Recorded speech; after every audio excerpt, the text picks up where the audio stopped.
Bu yük avtomobili şoförünün ismi Amina Rajab. Bu yıl 48 yaşga kirdi.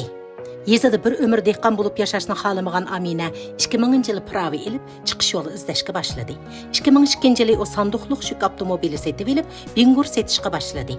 U ilgari keyin taksi, yo'lovchilar avtomobili, yük avtomobili haydadi. Biroq uning tirishib pul tepib turmushi va taqdirini o'zgartirish uchun bosgan qadami to'xtab qolmadi. 2010-yılı o Xotan shahrida uy setib oldi.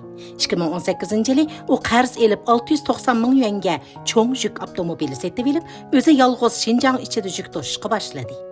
U 2 yildala qarzini qaytarib bo'ldi. 2 yil burun Amina cho'ng o'g'li Abduvali bilan birga qarindosh o'lka shaharlarda yük to'shishni boshlab, texmi cho'ng nishon qarab atlandi. Bu yil 2-chi oyda o 590 ming yuanga yangidan cho'ng yük avtomobili setib oldi.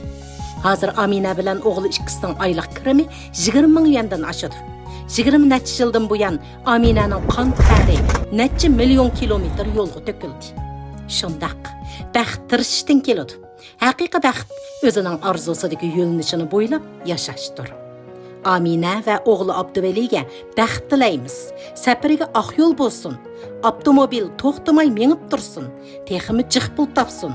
Shundaqla hammaylarning o'z taqdirining rolini o'zi tutib, barliq kuchi bilan tirishib, baxtini izlab tepishiga tilakdoshmiz.